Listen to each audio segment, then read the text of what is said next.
Matagumpay na isinagawa ng Ministry of Transportation and Communications, Bangsamoro Land Transportation Franchising and Regulatory Board Regional Office ang pamamahagi ng fuel subsidy sa ilalim ng Pantawid Pasada Program.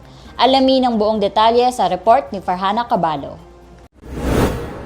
Sa layuning magkaloob ng tulong pinansyal sa mga kwalipikadong pampublikong tsuper at operators at maibsan ang mabigat na gastusin sa krudo at mapagaan ang epekto ng patuloy na pagtaas ng presyo ng produktong petrolyo sa rehiyon, nagsagawa ng payout ang Ministry of Transportation and Communications Bangsamoro Land Transportation Franchising and Regulatory Board Regional Office sa ilalim ng Pantawid Pasada Program. Ayon sa MOTC BLTFRB, ang akbang na ito ay bahagi ng kanilang patuloy na pagsisikap na maihatid ang nararapat na suporta para sa kapakanan ng sektor ng transportasyon sa Bangsamoro Region. Ang Pantawid Pasada Program ay hindi lamang simpleng ayuda kundi isang konkretong solusyon tungo sa isang mas matatag, maaasahan at inklusibong sistema ng transportasyon na sumusuporta sa kabuhayan at serbisyo publiko. Malaki ang pasasalamat ng mga pamunuan ng kooperatiba at mga drivers sa rehiyon dahil sa agarang pagdating ng tulong na ito mula sa pamahalaan. Malaking tulong din ito upang mapanatili ang kanilang kabuhayan at hindi magtaas ang pamasahe.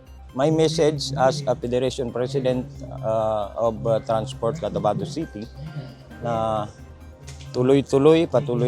pagpatuloy lang po ninyo ang pagtulong hindi lang sa transport, sa ibang sektor na kung saan pwede kayo makabigay ng livelihood project, livelihood program na kung saan ay pagkakitaan ng ating mga kapatid na mga Bangsamoro, not only for Bangsamoro but sa ating mga lumad, mga Kristiyano, na ipapakita natin na talaga ang ngayong BARM na tayo ay maipakita man lang na tayo ay hindi tayo natutulog. Nagpasalamat din si Sergeant Tidpigan na isa sa mga driver na tatanggap ng PPP. Aniya, ramdam nila ang malasakit ng gobyerno sa mga katulad niyang tsuper. Unang-una nagpapasalamat kaming mga driver dahil sa napakalaking tulong ito para sa amin.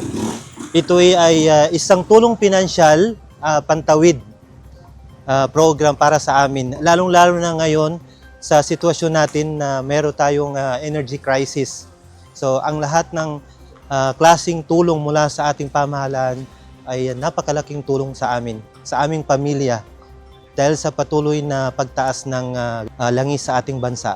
Ang tagumpay ng distribusyong ito ay patunay na sa pamamagitan ng pagkakaisa ng gobyerno at ng mga kooperatiba na kayang lampasan ng anumang krisis sa sektor ng transportasyon. Inaasahan na ang Pantawid Pasada Program ay magsisilbing mitya ng mas matatag na kabuhayan para sa mga driver at mas ligtas, maaasahan at modernong biyahe para sa bawat mamamayang Bangsamoro. Farhana Cabalo, BIO News.